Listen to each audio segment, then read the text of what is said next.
دوستو، وفاقی حکومت پھنس گئی ہے، پوری طرح معاشی دلدل میں پھنس گئی ہے۔ کچھ دلدل پہلے کی حکومت ان کے لیے بنا کے گئی تھی، آگا دوڑ پیچھا چوڑ ہو گیا۔ کچھ انہوں نے اپنے لیے خود معاشی گڑھے کھود لیے۔ کچھ باتیں سامنے بھی آ رہی ہیں۔ مفتاح اسماعیل جس طرح کہہ رہے ہیں کہ مجھے نہیں پتا کہ اسحاق ڈار کو معاف کیجئے گا، مجھے نہیں پتا اسحاق ڈار کو کیوں بلایا، آئی ایم ایف کی ماننی پڑے گی۔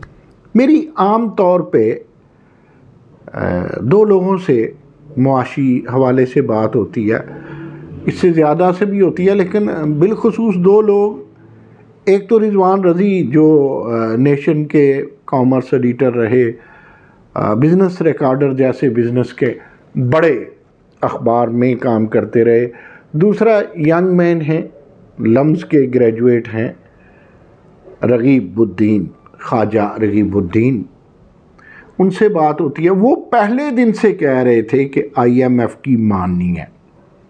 رضوان رضی کہہ رہے تھے کہ بیکاز ہمارے 88% قرضے پاکستانی بینکوں کے ہیں، جبکہ سری لنکا کے 88% باہر کے بینکوں کے تھے۔ ہمارے اپنے بینکوں کے یعنی فارن بینکوں کے صرف 12% ہے، جبکہ ان کے اپنے بینکوں کے، سری لنکا کے اپنے بینکوں کے 12% ہے۔ لہٰذا یہ نہیں ہو سکتا کہ ہم ڈیفالٹ ہو۔ مان لیا، ہم مانتے گئے، لیکن آج ولاگ کرنے کی ضرورت کیوں پڑی اور ہم کیوں کہہ رہے ہیں کہ پی ڈی ایم کی حکومت پوری طرح معاشی گرداب میں، پوری طرح معاشی بھنور میں پھنس چکی ہے؟ جب ہم نے فائنینشیل ٹائم کے حوالے بڑے معتبر حوالے ہوتے ہیں، فائنینشیل ٹائم نے صاف کہہ دیا کہ آئی ایم ایف کی ماننی پڑے گی، بجلی مہنگی کرنی پڑے گی، اس کے علاوہ گیس مہنگی کرنی پڑے گی، پیٹرول پہ لیوی شیوی کا معاملہ ہے، پیٹرول مہنگا ہوگا، پیٹرول مہنگا ہو جائے، بجلی مہنگی ہو جائے، گیس مہنگی ہو جائے، بچا کیا؟ ڈالر آج کی ڈیٹ میں ریکارڈ بنا گیا، سونا آج کی ڈیٹ میں ریکارڈ بنا گیا۔ اچھا، آپ نے جو ہی ڈالر سے کیپ اٹھائی، ڈالر کو اور پر لگ گئے اور روپے کی قدر و قیمت ہماری قدر و قیمت کی طرح کم ہو گئی۔ فائنینشیل ٹائم رپورٹ کرتا ہے کہ باہر سے آیا ہوا سامان بندرگاہوں پہ پڑا ہوا ہے، اور بندرگاہوں سے تاجر سامان اس لیے نہیں اٹھا رہا کہ اس کے پاس ڈالر نہیں ہے۔ میں بھی آپ کو ایک بات بتاؤں، ہمارے ایک دوست ہے امریکہ میں، تو میں نے ان سے کچھ عرصہ قبل $15,000 لیے، مجھے چاہیے تھے، تو انہوں نے کہا تو کچھ نہیں، ہنستے ہوئے کہا تھا ڈالر میں لوں گا۔ اب ذرا غور کیجئے، اس وقت ڈالر جب میں نے قرض لیا تو اس وقت ڈالر کی قیمت تھی، $1 100 کا تھا، یعنی $15,000 کا مطلب یہ تھا کہ میں نے 15 لاکھ ادھار لیا۔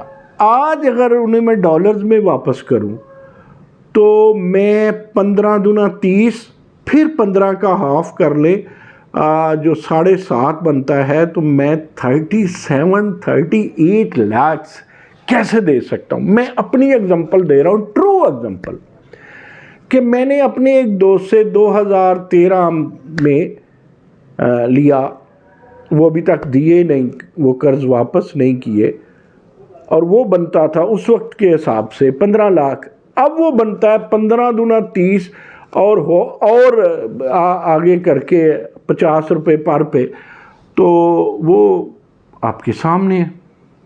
چلو 32 33 34، کہاں 15، کہاں دگنے سے بھی اوپر۔ تو ہماری حکومت کا قرض بیٹھے بیٹھے یوں اوپر چلا جاتا ہے۔ جو قرض ڈالر میں دینا ہے نا، ہم نے فرض کرے دینا ہو $200، اور وہ ڈالر اوپر چلا جائے تو وہ بیٹھے بٹھائے $250 ہو جائے۔ تو ہماری کمر ٹوٹ جاتی ہے. ٹیکسٹائل بند ہے.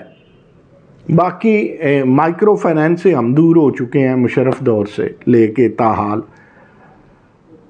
بجلی کی کمی بھی ہے, توانائی کی کمی بھی ہے. پچھلی حکومت پاکستان کے ریکارڈ کے مطابق 78% قرض لے چکی ہے. یعنی جتنا پاکستان نے ساری عمر پاکستان نے لیا سب حکومتوں نے, اس کا 78% پچھلی حکومت نے لیا. یقیناً یہ حکومت بھی لے رہی ہے. یہ ہیں معاشی حالات. دوستو پھر ہمارے ہاں مہنگائی کا ایک اپنا عالم ہے. چھوٹی چھوٹی باتیں ڈسکس کروں. سیمنٹ تو ہو سکتا ہے 19-20 کا فرق ہو.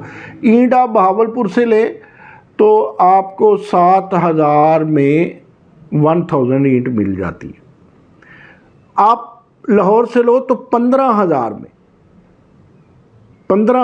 1,000 اینٹ ملتی ہے. یعنی دگنے بہاولپور اور لاہور کی اینٹ کا اتنا فرق ہے. آپ یہی سیالکوٹ سے لیں 9-10 میں ملتی ہے, 9-10 ہزار میں 1,000 ملتی ہے. اب کہنے کا مطلب یہ ہے کہ حکومتی ناکامیاں, پچھلی حکومت کی نااہلی, اس حکومت کی نااہلی, صوبائی حکومتوں کی نااہلی. سچ یہ ہے کہ سابق وفاقی سرکار, موجودہ وفاقی سرکار اور سابق صوبائی سرکاریں ان سب کی وجہ سے ایکولی ذمہ دار ہیں قیمتیں بڑھنے میں, آٹے کے بحران میں, چینی کے بحران میں اور ان سب بحرانوں میں. پھر ہم نے وہ ورلڈ بینک نے بھی کہا تھا کہ جو سیلابوں نے ہمارے ساتھ کیا تو اس میں ہمیں 10 سال, ورلڈ بینک نے کہا تھا ہمیں 10 سال لگ جائیں گے. یہ ذرا ان چیزوں کو مد نظر رکھیں. اب یہ جو میں معاشی باتیں کر رہا ہوں نا, اس میں آپ اپنے سامنے نواز شریف کا, ڈار کا, مفتاح اسماعیل کا, اسد عمر کا, حماد کا, حفیظ شیخ کا یا شوکت ترین کے چہرے سامنے نہ لائیں, قوم کے چہرے سامنے لائیں. میں پچھلے دنوں امریکہ ایک دوست سے بات کر رہا تھا. وہ کہتے ہیں جی تنخواہیں بڑھی ہیں 5-6% اور قیمت بڑھ گئی ہے 40%. ہم گھر کے 4 افراد کام کرتے ہیں تو اب سبزی دال روٹی لاتے ہیں, اکاؤنٹ میں پیسے نہیں ہیں. امریکہ کی بات ہے. آج صبح میں ایک رپورٹ دیکھ رہا تھا کہ برطانیہ میں لوگ, اور وہ رپورٹ بنائی تھی جیو نے, اور جیو نے ڈیٹا لیا پیرامیڈک سٹاف برطانیہ کے مختلف شہروں سے, اور پھر اس نے یہ ڈیٹا لیا جو ایمبولینسز ہیں ان کے ڈرائیوروں سے, ان کے ملازمین سے. تو وہ کہتے ہیں کئی گھروں میں جاتے ہیں, اتنی ٹھنڈ ہے کہ سانس کی بیماریاں سردی میں. یہ جو ہمارے اوپر عذاب پاکستان نے تو سب سے زیادہ جھیلا بارشوں کی صورت میں, جو کلائمیٹ کا سٹریس ہے, جو ہمارے ایکو سسٹم بدل رہے ہیں. ایکو سسٹم میں ویدر بدل جائے تو لیونگ تھنگ جتنی ہیں, مثال کے طور پہ پودے, پرندے, انسان, سب پہ افیکٹ ہوتا ہے. اب وہ کہتے ہیں کہ وہاں اتنی سردی برطانیہ میں, تو جب ہم نے مختلف لوگ لیتے ہیں, ارد گرد کے نیبر میں سے لوگ فون کرتے ہیں جی یہاں لوگ ہیں بیمار ہیں یہ, تو ہم انہیں کہتے ہیں آپ اپنے گھر میں گرمی کا گرم کرنے کا بندوبست کیوں نہیں کرتے, ہیٹر ویٹر واٹ ایور جو بھی فی زمانہ برطانیہ میں چلتا ہے. تو انہوں نے کہا ہے کہ مہنگائی کا یہ عالم ہے, کھانا کھائیں یا ہم ہیٹ کو جو ہے ویدر کو کنٹرول کرے, ہیٹ کنٹرول کرے. اب ذرا غور کیجئے گا, یہ برطانیہ کا غریب آدمی ہوگا نا یا عام آدمی ہوگا؟ امیر تو ہر جگہ امیر ہے, اشرافیہ تو ہر جگہ اشرافیہ ہے.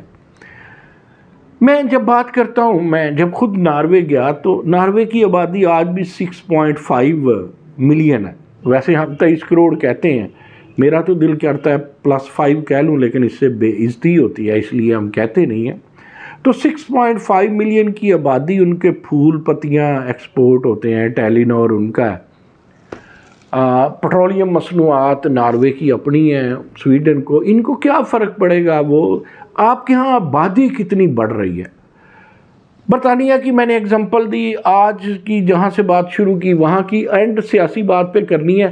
ہمارے ہاں تو 10 کھاتے ہیں اور 1 بندہ کماتا ہے.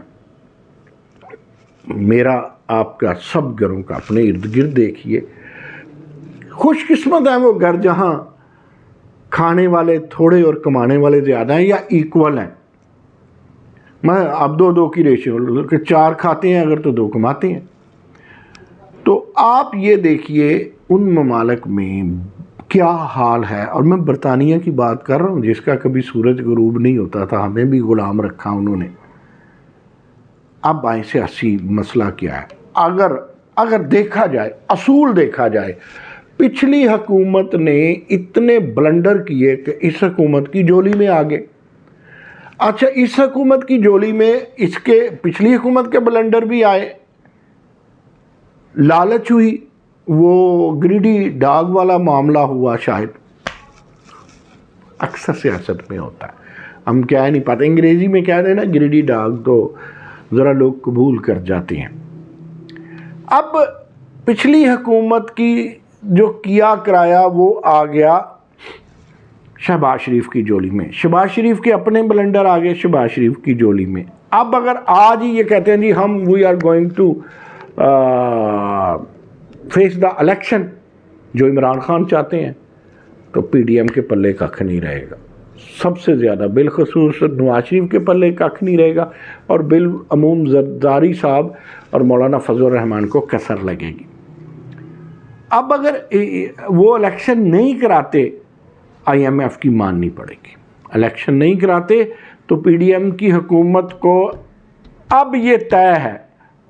یعنی رغیب الدین ٹھیک کہہ رہے تھے, ینگ آدمی کہہ رہا تھا, انکل جب تک ہم مانتے نہیں ہیں آئی ایم ایف کی, منو ان کا نام لیتا تھا رغیب الدین.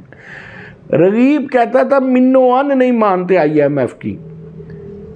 رضوان رضی نہیں مانتے تھے. رضوان رضی یہ سنیں گے, پھر اس پہ مکالمہ ہوگا, پھر یہ بحث چلے گی. آئی ایم ایف کی ماننی پڑتی ہے. اب پی ڈی ایم کی حکومت آئی ایم ایف کی مانتی ہے تو اس کی سیاست نیست و نابود ہوتی ہے. تو پھر آگے جا کے نہیں تو ماننی تو پڑے گی. کڑوا گونٹ نیسیسری ایول ہو گیا. نہیں مانتی, الیکشن کرواتی ہے تو پھر بھی چاروں شانے چت ہوتے ہیں. رزلٹ کیا نکلا؟ کوئی بھی آ جائے, آسمان سے فرشتے اتر کے آ جائیں, عمران خان کی حکومت آ جائے سارے فرشتے ہو, نون کی حکومت آ جائے سارے فرشتے ہو, کوئی کرپشن نہ, فرشتے جو ہو گئے نا جی, پیپلز پارٹی کی حکومت آ جائے سارے فرشتے ہوں. بہرحال ریولوشن اور ایوولوشن اکنامکس میں لانی پڑے گی تو معیشت کا پہیہ چلے گا. Thank you.